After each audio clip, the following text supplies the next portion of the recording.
بەڕێزانم خەوتن یەکێکە لە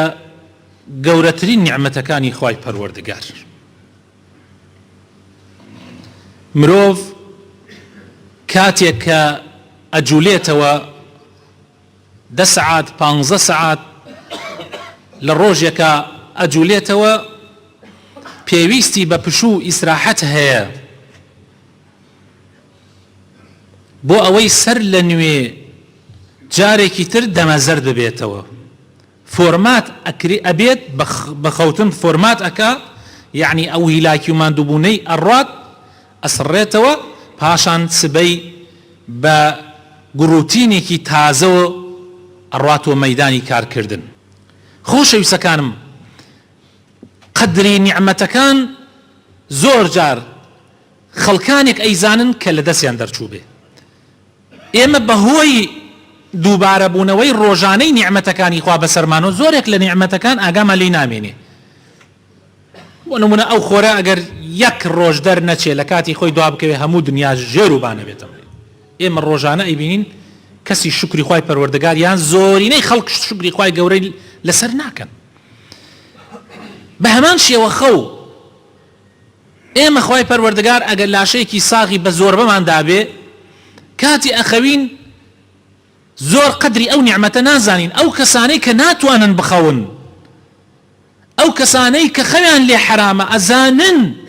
خەوچی نیعمەتێکی گەورەیە. واللهی هەندێک کەس هەیە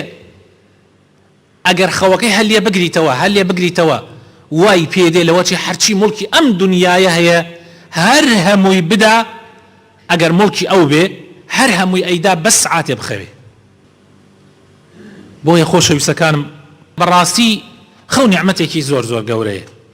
حەقە ئێمە بەردەوام شکری بکەین. ذکرەکانی ئێواران و بەیانیان بۆ ئەوە دانراوە، ئەو ئەزکارانەی کە پێغەمبەری خوا صلی الله علیه وسلم مسلمانانی فێر کردووە کە زۆری نەمان نایزانین، بۆ ئەوە کراوە کە ئێمە شکری خوای پەروەردگاری لەسەر بکەین. وخوای تعالیش لە قورئان ئەفەرمێ الله يتوفى الأنفس حين موتها والتي لم تمت في منامها فيمسك التي قضى عليها الموت ويرسل الأخرى إلى أجل مسمى إن في ذلك لآيات لقوم يتفكرون. خوای تعالی کەسانێک ئەمرێنێت یان نیوە مردنێک ئەیان مرێنێت کە خەوتنە حەساب ناوی بە ناوی مردنەوە بردووە خوای پەروەردگار، کەسانێکیان هەیە هەر خوای تعالی نایە لێ هەڵسن تەواو ئەو مردنە ئیتر ئەبێ بە مردنی کۆتایی کە ڕۆژێک دێ ئێمەش لەوانە ئەبین. و هەنێکیش هەیە خوای تعالی ئیجازەیانەدا ڕوحەکە ئەڕاتۆ ناو لاشەیان، ڕوحە کاملەکە ئەڕاتە ناو لاشەیان، جارێکی تر زیندوو ئەبنەوە هەتا ماوەیەک، هەتا ئەجەلێکی مسەما. ئەویش کۆتایی نییە، ئەجەلێکی دیاریکراوە لای خوا، بەس ئێمە نایزانین. ڕۆژانەش ئێمە دۆستانمان ماڵاواییمان لێەکە، خۆ حافیزی و ماڵاوایی ئەکەن، دەبێ ئێمە عیبرەت بێ بۆ ئێمەش سرە قافڵەیەکە یەکەیە کە سرەمان دێ ئەبێ بیرکەینەوە. ڕۆژانە ئەو هەموو خەڵکە ئەمرن هەڵناسنەوە تەواوی تر. بواری لاشەی ئینسان، ئەوانەی کە ئیشیان لە بواری لاشەی ئینسانایە، ئەڵێن ئینسان کاتی ئەخەوێ بە ملیۆنەها خانە لەیەک ئەکرێتەوە، خانەی مێشک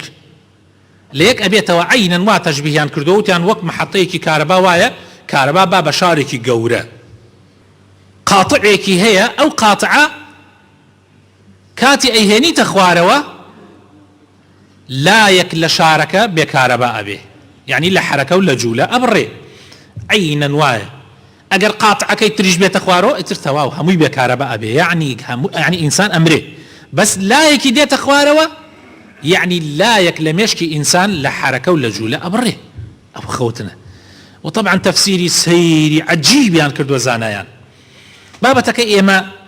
ئێمە بەس تەنها ئەوە مەبەستمانە کە خەو نیعمەتێکی زۆر گەورەیە، بەڵام ئەم نیعمەتە خۆشەویستەکانم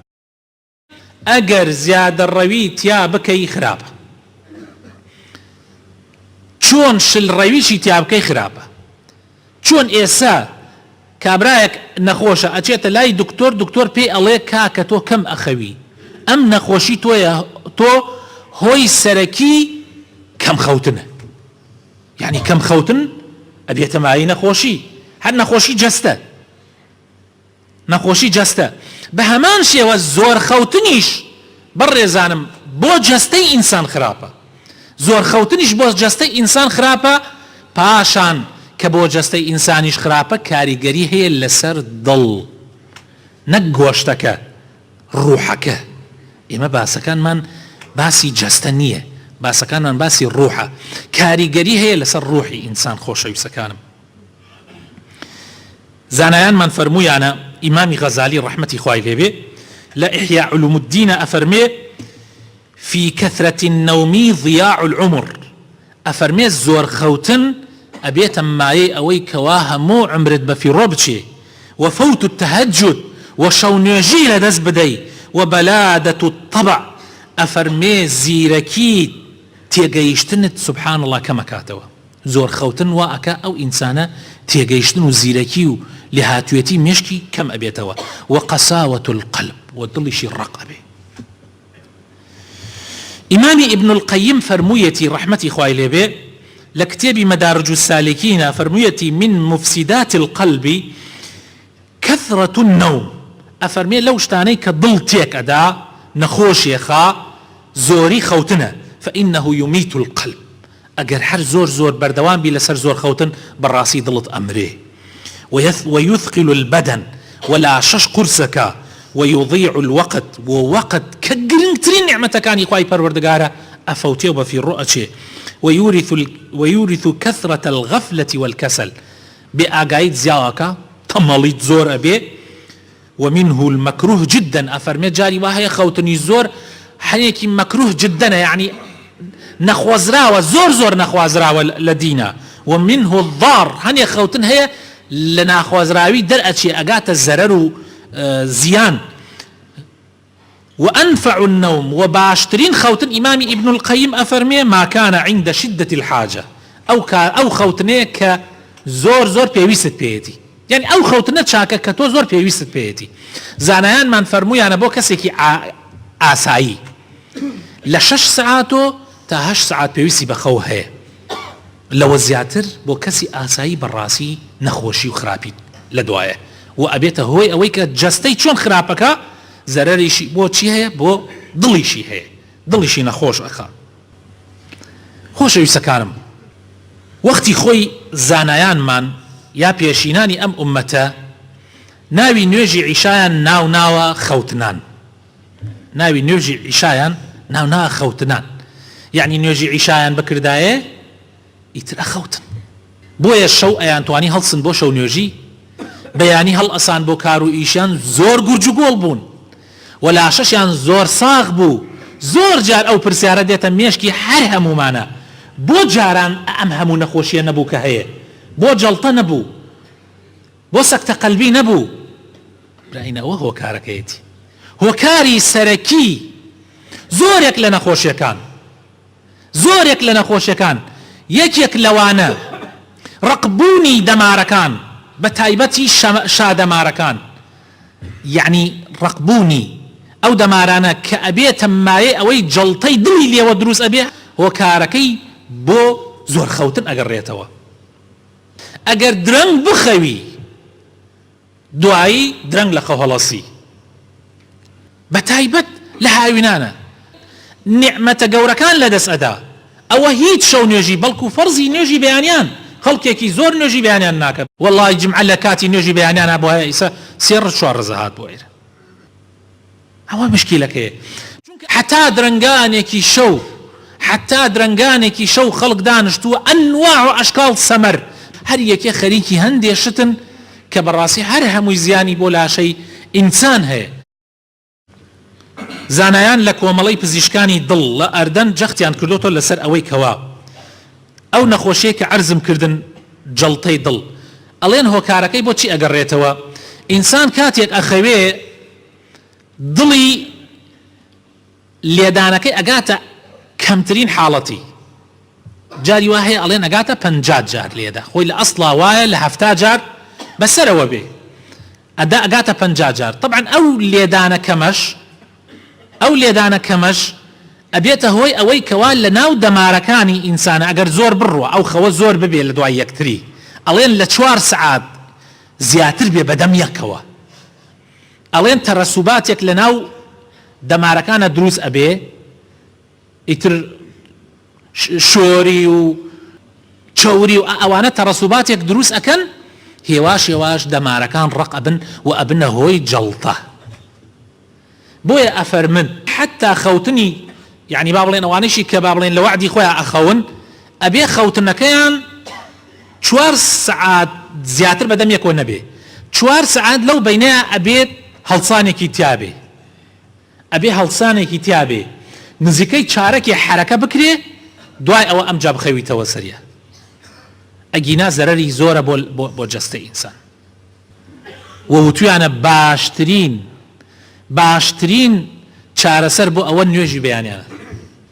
کە ئینسان تایە هەڵەسێ دەستنوێژ ئەگرێ و بە تایبەت ئەگەر بڕوا بۆ مزگەوت حرەکە ئەکا نزیکەی چارەکێ 20 دقە نیم ساعت حرەکە ئەکا دوای ئەوە ئیتر ئیسراحەتیش پێ بێتەوە ئاساییە بۆیە ئەبێ ئاگامان لە خۆمان بێ زیادە ڕەویکردن بەڕاستی لەمانە بۆ جەستەمان خراپە بۆ دینمان بۆ دنیامان پاشان ئەمانەش هەمووی کاریگەری هەیە لەسەر دڵ چونکە ئەو کەسانەی کەم ئەخەون یا درەنگ ئەخەون لەوە دوای کە خەوتن فرەخراو ئەخەون ئەمە قەلەقیەک دروستەکە لە ژیانی ئینسانە خۆشەویستەکانم دڵە ڕاوکەیەک دروستەکە و ئینسانە هەرگیز هەست بە ئیسراحەت ناکە بەس ئەو کەسانەی کە زوو ئەخەون و خەوتنێکی باشەکەن لە کاتی خۆیان ئەخەون و لە کاتی خۆیان هەڵەسن ئەوانە سیر کە خۆشەویستەکانم تەماشای دەمچاویان بکە دەمچاوی ئەو کەسانەی کە لە کاتی خۆیان خەوتون دەمچاویان زۆر جیاوازە لەگەڵ ئەو کەسانەیە کە لە کاتی خۆیان نەخەوتون ئەوانەی کە ئەم بەیانیە نوێژی جەماعەتیان لە مزگەوتا کردووە زۆر جیاوازن لەگەڵ ئەوانەیە کەوان نوێژی جەماعەتیان نەکردووە لە مزگەوت یان هەر نوێژیان نەکردووە هەنێک کەسەیە لەوانەیە نوێژی بەیانیان نەکردبێ هاتووە بۆ جماش هەیە کە هەنێکیش هەیە لەوانەیە کردبێتی بەڵام دوای خۆردەرچوون کردوێتی سعات 9 سعات 8 کردوێتی عذرێکی بۆ خۆی دۆزێتەوە ئەڵێ پێغەمبەری خوا صلی الله عليه وسلم فەرمووی هەر کاتێک هەڵسەیان نوێژەکانتان بکەن ئەبەڵێ ڕاست ئەوە حەدیثی پێغەمبەرە صلی الله عليه وسلم بەس ئەوە لە ژیانی پێغەمبەرە یەک جار ڕووی داوە یەک جار ئەویش سەفەرێکی زۆر دووریان بەدەست و مسلمانان بە شەو ڕێیان کرد حتا نزیکی دوای دوو کوتی شەوار پێغەمبەری خوا صلی الله عليه وسلم بیلالی دانا فەرمووی بیلال تۆ بمێنەوە چاوەڕوان بکە حتا وەکو کاتی بانگی بەیانی تۆ مەخەوە ئێمە هەڵسێنە بۆ نوێژی بەیانی ئێمە ئەخەوین ئیسراحەتەکەین دوای ئەوە تۆ بخەوە بۆ خۆی بیلالیش لە هیلاکی و زۆر ماندووبوو نەخەوی لێکەوت کاتێک هەڵسان مسلمانان خۆری بەیانی هەڵیانیسان بۆیە زۆر بێتاقەت بوون یعنی وەکو چوونە ناویەکانیان نەزانی چی بکەن تا پێغەمبەری خوا صلی الله علیه وسلم فەرمووی هیچ خۆتان تێک مەدەن ئێوە عوزرتان هەیە خوای پەروەردگار عوزری پێداون بڕۆن دەست نوێژەکانتان بگرن بیلال بانگ بدە پاشان قامەتیان کرد و نوێژی بەیانیان کرد ئەوە حاڵەتێکە بەڵام ئەگەر تۆ ئەوە بێتە خوڵق لە هەموو ژیان تەلەوانێت چەند حاڵەتێک تۆ نوێژی بەیانیانت لە مزگەوتا کرد بێ یا جارجار بێ بۆ نوێژی بەیانی ئەوە نەکبەتیە ئەمە عەکسی پێغەمبەرە صلی الله علیه وسلم یا ربی خوای بۆ خاطر ناوجوانەکانی خۆت ئیسلاحمان بکەی نوری ئیمان بخەیتە دڵەکانمانەوە تەوفیقمان بدە یا رب العالمین یا ربی خوایە لە هەر شتێک بە دوورمان بگری کە تۆ پێت ناخۆشە یا ربی بمان خەیتە سەر ئەو ڕێگایە کە تۆ پێت خۆشە یا ربی ئیسلاحی حاڵمان بکەی یا ربی نەخۆشیەکانی دڵمان لابەی چارەسەرمان بکەی یا رب العالمین یا ربی خوایە بۆ خاطر ناوجوانەکانی خۆت بۆ خاطر ئیسمی عەظەمی خۆت یا ربی ماڵ و مناڵمان صالح بکەی یا ربی خوایە براو خوشکانمان صالح بکەی ڕەحم بە دایک و باوکمان بکەی یا ربی خوایە شیفای نەخۆشەکانمان بدەی بە تایبەتی ئەوانەی کە داوای دوعای خێریان لێ کردوین یا ربی خوایە بۆ خاطر ناوجوانەکانی خۆت ئەو برا بەڕێزەی کە داوای دوعای خێری لێ کردین و کێشەیەکی خوایە کێشەکەی بۆ چارەسەر بکەی